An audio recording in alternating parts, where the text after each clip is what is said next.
नमस्कार शेतकरी मित्रांनो, आपल्या हक्काच्या युट्यूब चॅनल मध्ये सर्व शेतकरी बांधवांचं हार्दिक स्वागत आहे। सर्व शेतकरी बांधवांना एकच विनंती आहे, या साईडला दिसत असलेल्या काळ्या बटनावरती क्लिक करा, जेणेकरून तुम्ही आम्हाला सबस्क्राईब कराल। आणि तुम्ही जर आम्हाला सबस्क्राईब केलं तर शेती संबंधित असेच नवनवीन व्हिडिओ तुम्हाला आमचे सर्वप्रथम पाहायला भेटतील। तर मित्रांनो, महाराष्ट्र राज्यातील 34 जिल्ह्यातील शेतकरी बांधवांसाठी अत्यंत आनंदाची बातमी आहे, कारण की केंद्र सरकारच्या माध्यमातून तब्बल 29,000 कोटी रुपयाचं पॅकेज अतिवृष्टीग्रस्त आणि पूरग्रस्त शेतकऱ्यांसाठी अखेर मंजूर झालेलं आहे। तर मित्रांनो, हे महाराष्ट्रातल्या कोणकोणत्या जिल्ह्यातील शेतकऱ्यांना मिळणार, याचबरोबर त्या जिल्ह्यातील किती शेतकरी पात्र आहेत, हे पैसे मिळवण्यासाठी शेतकऱ्यांना कोणतं काम करायचंय, हेक्टरी किती रुपये मिळणार, या संदर्भामध्ये संपूर्ण डिटेल मध्ये माहिती आणि अपडेट आपण या व्हिडिओच्या माध्यमातून घेण्याचा प्रयत्न करणार आहोत। तर नमस्कार, मी ज्ञानेश्वर सवंडकर स्वागत करतो आपल्या हक्काच्या युट्यूब चॅनल मध्ये। सर्वांना पुन्हा एकदा विनंती आहे, या साईडला दिसत असलेल्या काळ्या बटनावरती क्लिक करा। तर मित्रांनो, चला तर व्हिडिओला सुरुवात करूया। तर मित्रांनो, सर्वप्रथम संपूर्ण यादी बघण्याचा प्रयत्न करूया। याच्यामध्ये पहिला जिल्हा आहे बीड जिल्हा। बीड जिल्ह्यातील 9,21,446 शेतकरी आहेत। अहिल्यानगर जिल्ह्यातील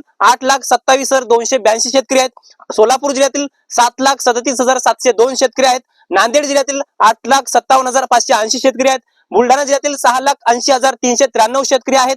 धाराशिव जिल्ह्यातील 6,40,552 शेतकरी आहेत। लातूर जिल्ह्यातील 7,96,947 शेतकरी आहेत। परभणी जिल्ह्यातील 6,78,827 शेतकरी आहेत। अमरावती जिल्ह्यातील 4,43,537 शेतकरी आहेत। नाशिक जिल्ह्यातील 4,16,582 शेतकरी आहेत। जळगाव जिल्ह्यातील 3,42,691 शेतकरी आहेत। हिंगोली जिल्ह्यातील 4,10,344 शेतकरी आहेत। यवतमाळ जिल्ह्यातील 2,27,470 शेतकरी आहेत। अकोला जिल्ह्यातील 3,47,884 शेतकरी आहेत। वाशिम जिल्ह्यातील 2,58,501 शेतकरी आहेत। वर्धा जिल्ह्यातील 1,62,625 शेतकरी आहेत। सांगली जिल्ह्यातील 1,04,158 शेतकरी आहेत। नागपूर जिल्ह्यातील 1,11,879 शेतकरी आहेत। चंद्रपूर 1,08,316 शेतकरी। पुणे 89,495 शेतकरी। नंदुरबार जवळपास 14,005 शेतकरी। भंडारा 27,236 शेतकरी। गडचिरोली 21,816।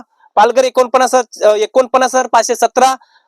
धुळे 1,64,429। सातारा 14,643। ठाणे 35,676। रायगड 16,028। रत्नागिरी 1,811 शेतकरी। छत्रपती संभाजीनगर 5 लाख शेतकरी। जालना जिल्हा 4,50,000 शेतकरी।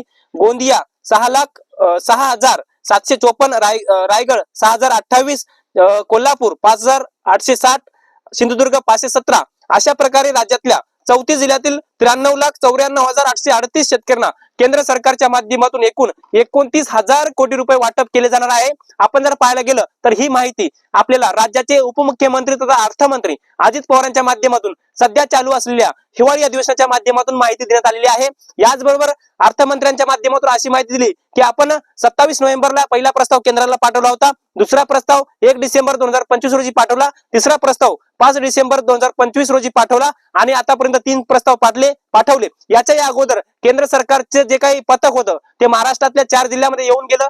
त्याच्यामध्ये अहिल्यानगर जिल्हा असेल, बीड असेल, धाराशिव असेल, लातूर असेल, यासारख्या जिल्हा किंवा जालना जिल्ह्यामध्ये पाहून गेलं। त्यानंतर अजून देखील सुद्धा दुसरं एक पथक केंद्राचं महाराष्ट्रामध्ये येणार आहे। जवळपास 15 डिसेंबर पर्यंत केंद्राचं पथक महाराष्ट्र राज्यामध्ये येणार आहे आणि अतिवृष्टी भागाची पाहणी करून पुन्हा ही मदत वितरित करण्याकरिता जेवढं जलद गतीने होईल तेवढा प्रयत्न करणार आहे। त्यामुळे अशी माहिती आपल्याला राज्याचे उपमुख्यमंत्री तथा अर्थमंत्री अजित पवारांच्या माध्यमातून देण्यात आलेली आहे। याचबरोबर आपल्या महाराष्ट्राचे कृषी मंत्री दत्तामामा भरणे यांच्या सुद्धा माध्यमातून जे सरकारच्या माध्यमातून जे आतापर्यंत राज्यांच्या माध्यमातून जे नुकसान भरपाई शेतकऱ्यांना मंजूर केली, जसं की 31,728 कोटीचं पॅकेज मध्ये रबी पेरणीचं अनुदान असेल, हेक्टरी 8,500 रुपयाची मदत असेल किंवा वाढीव 10,000 रुपयाचे अनुदान सरकारने मंजूर केले, हे सुद्धा ज्या शेतकऱ्यांना वाटप बाकी आहे तर ते सुद्धा वाटप केलं जाणार आहे। कारण की राज्य सरकारच्या माध्यमातून आतापर्यंत हिवाळी अधिवेशनामध्ये 75,000 कोटींच्या पुरवण्या मागण्या सादर केल्यात। त्या 75,000 कोटींच्या पुरवण्या मागण्यामध्ये 20,000 कोटी रुपये शेतकऱ्यांसाठी आहेत। 20,000 कोटींच्या शेती क्षेत्रासाठी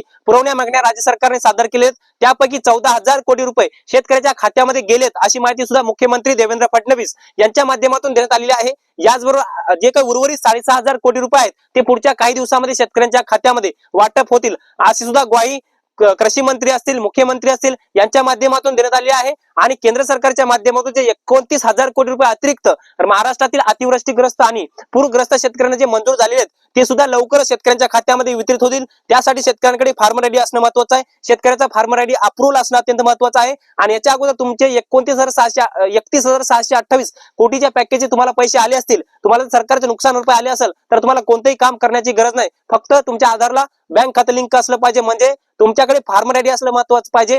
तुमच्याकडे फार्मर आयडी तुमचा अप्रूव्ह असला पाहिजे. तुमच्या फार्मर आयडीला आधार कार्ड लिंक पाहिजे. तुमच्या आधार कार्डला बँक खातं लिंक पाहिजे. ह्या जर सगळ्या गोष्टी असतील तर तुमच्या खात्यामध्ये शेतकऱ्यांचं जे काही तुम्हाला जे अनुदान मंजूर झालेलं आहे, केंद्राचं असेल, राज्याचं असेल, हे सगळं अनुदान तुमच्या खात्यामध्ये येणार आहे. यानंतर या हिवाळी अधिवेशनाच्या माध्यमातून आता आपण पाहतोय नमो शेतकरीचा जो 8व्या हप्त्याच्या प्रतीक्षेत राज्यातील शेतकरी आहे, जवळपास 8व्या हप्त्यासाठी 90,41,241 शेतकरी पात्र आहेत आणि या 8व्या हप्त्यासाठी जवळपास 1,850 कोटी रुपयाचा निधी राज्य सरकारला लागणार आहे. सरकारच्या तिजोरीवर 1,850 कोटी रुपयांची भर पडणार आहे, ओझं पडणार आहे. त्यामुळे या उरलेल्या अधिवेशनाच्या दिवसामध्ये नमोच्या 8व्या हप्त्याचा निधी सुद्धा पुरवणी मागणीद्वारे मंजूर होऊ शकतो. अद्यापर्यंत झालेला नाही. नमो शेतकरीच्या 8व्या हप्त्याचा कुठलाही तारीख सुद्धा जाहीर झाली नाही, परंतु होऊ शकते. कर्जमाफी संदर्भामध्ये सुद्धा निर्णय होण्याची शक्यता आहे जुन्या थकीत शेतकऱ्यांच्या कर्जमाफी संदर्भामध्ये. तर मित्रांनो, ही संपूर्ण माहिती आणि अपडेट आपण या व्हिडिओच्या माध्यमातून घेण्याचा प्रयत्न केलेला आहे. त्यामुळे ही माहिती कशी वाटली कमेंट्स मध्ये नक्की कळवा आणि हो, चॅनलवर जर नवीन असाल तर या साईडला दिसत असलेल्या काळ्या बटनावरती नक्की क्लिक करा, कारण की हे चॅनल तुमच्यासाठी खूप महत्वाचं आहे. तर मित्रांनो, या माहितीसह तुर्तास तेच थांबतो. तोपर्यंत आपल्या सर्वांचे मनापासून धन्यवाद.